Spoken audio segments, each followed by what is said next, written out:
అలాగే అందులో అన్యాయం జరిగిన ప్రతి ఒక్కరి తరఫున కూడా పోరాటానికి సిద్ధమై వినయ నిరాహార దీక్ష జరిగిన కార్యక్రమానికి పరిశీలకులు అందరికీ కూడా వైఎస్ఆర్ కాంగ్రెస్ పార్టీ తొలగ తరఫున మా స్వాగతాన్ని తెలియజేస్తున్నాం. ఈ యొక్క కార్యక్రమాన్ని చేయడం జరుగుతుంది. ఈ కార్యక్రమంలో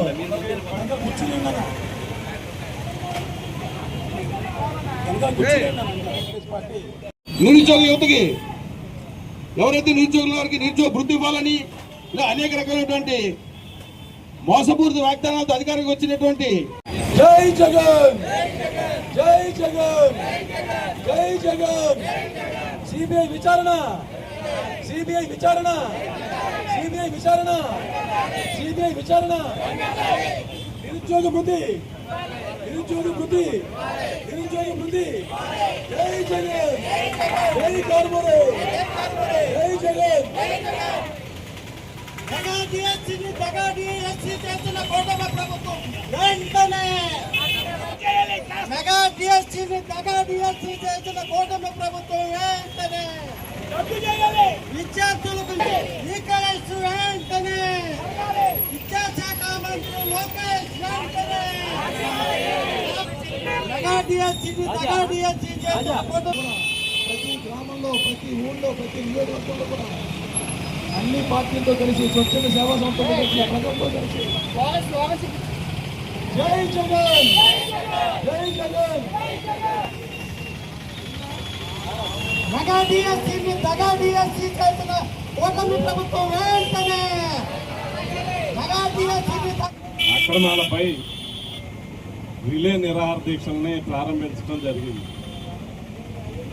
రాష్ట్ర వ్యాప్తంగా వైఎస్ఆర్ పార్టీ ఆధ్వర్యంలో అన్ని నియోజకవర్గాల్లో కూడా ఈ కార్యక్రమాన్ని చేపడుతున్నాం. ఎందుకనంటే భారతదేశంలోనే విద్యారంగంలో ఈ కూటమి ప్రభుత్వం ఏర్పడిన తర్వాత అనేక కుంభకోణాలు వెలుగులోకి వస్తూ ఉన్నాయి.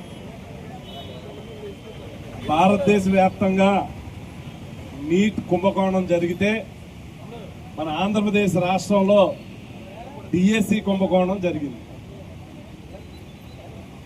ఎన్నికల ముందు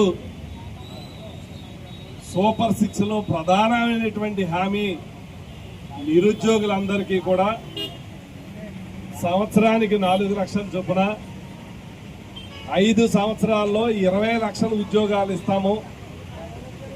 ఒకవేళ ఎవరికైనా ఉద్యోగాలు ఇవ్వలేకపోతే నెలకు 3,000 కాడికి సంవత్సరానికి 36,000 చొప్పున నిరుద్యోగ వృత్తి ఇస్తామని చెప్పడం జరిగింది. 2 సంవత్సరాలు గడిచినాయి, ఉద్యోగాలు ఇవ్వటం గుడ్డేరు కదా. జగన్మోహన్ రెడ్డి గారు ఇచ్చినటువంటి ఉద్యోగాల్ని 2 లక్షల ఉద్యోగాల్ని తొలగించినటువంటి విషయం మనం అందరం కూడా చూస్తున్నాం.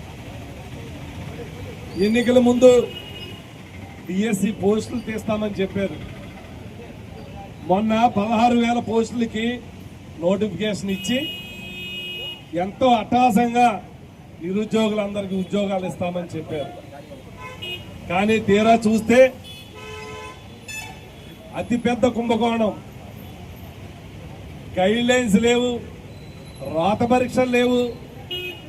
ప్రభుత్వ ఉద్యోగులు నిర్వహించవలసినటువంటి డిఎస్సి ఎగ్జామ్ కాంట్రాక్ట్ ఉద్యోగుల చేత నిర్వహించడం, జీవోలు మార్చి స్పోర్ట్స్ కోటాలు పెంచి ఒక్కొక్క ఉద్యోగము 15 లక్షల నుంచి 20 లక్షలకి అమ్ముకునేటువంటి కార్యక్రమాన్ని చేపట్టడం జరిగింది. రాష్ట్ర వ్యాప్తంగా విద్యార్థులందరూ కూడా నిరసన తెలియజేశారు.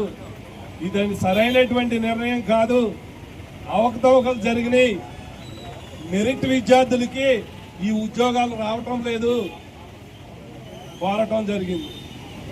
కొత్తకి ఏదైతే అన్యాయం జరుగుతుంది, ఈ కూటమి ప్రభుత్వం అధికారంలోకి వచ్చినప్పుడు ఈ రాష్ట్రంలో ఉన్నటువంటి నిరుద్యోగులకు ఏదైనటువంటి హామీలు ఇచ్చింది, అన్ని మోసపూరితమైనటువంటి హామీలు ఇచ్చి ఈ రాష్ట్రంలో 20 లక్షల ఉద్యోగాలు ఇస్తామని చెప్పి, నిరుద్యోగ భృతి నెలకు 3,000 రూపాయలు ఇస్తామని చెప్పి, అన్ని వర్గాల యువతకి కూడా న్యాయం చేస్తామని చెప్పి అధికారంలోకి వచ్చినటువంటి కూటమి ప్రభుత్వం ఆలోచనతో రాష్ట్ర వ్యాప్తంగా రిలే నిరాహార దీక్ష కానివ్వండి, 10వ తారీఖు నాడు భారీ ఎత్తున ప్రతి నియోజకవర్గంలోనే ర్యాలీలు చేసి ఈ ప్రభుత్వం చేసినటువంటి అన్యాయాన్ని ప్రజలకు తెలియపరచాలి.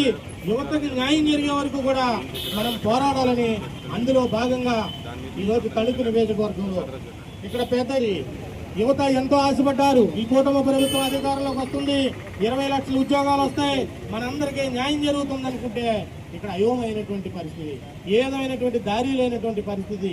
మళ్ళీ రాష్ట్రంలో జగన్మోహన్ రెడ్డి గారు అధికారంలోకి వస్తే తప్ప యువతకు న్యాయం జరగదు.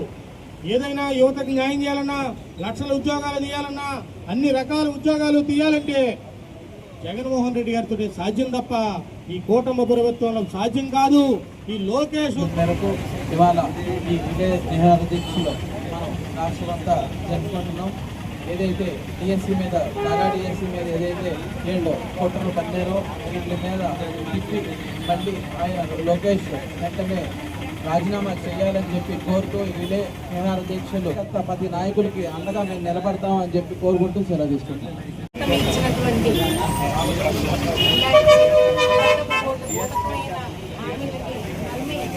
ఓటేసి గౌరవంగా అందరికీ ముఖ్యమంత్రిని చేసి మంత్రులు చేస్తే ఈరోజు సాధారణ ప్రజలకి గౌరవం ఎక్కేసే ప్రయత్నం జరుగుతుంది. మెగా డిఎస్సీ లేదు, అలాగే ఇచ్చిన వాగ్దానాలు లేవు. ఇబ్బంది పడే ప్రజలందరూ కూడా ఇబ్బంది పడుతున్నారు. నియోజకవర్గాల్లో ఉండే ఇన్ని సమస్యల్ని పరిష్కరించే దిక్కు లేక అల్లాడుతున్నారు ప్రజలు. ఈరోజు ఈ సమస్యలన్నింటికీ పరిష్కారం దొరకాలంటే మనం వెంటనే ఈ పోరాటాన్ని ఇలాగే కంటిన్యూ చేయాలి.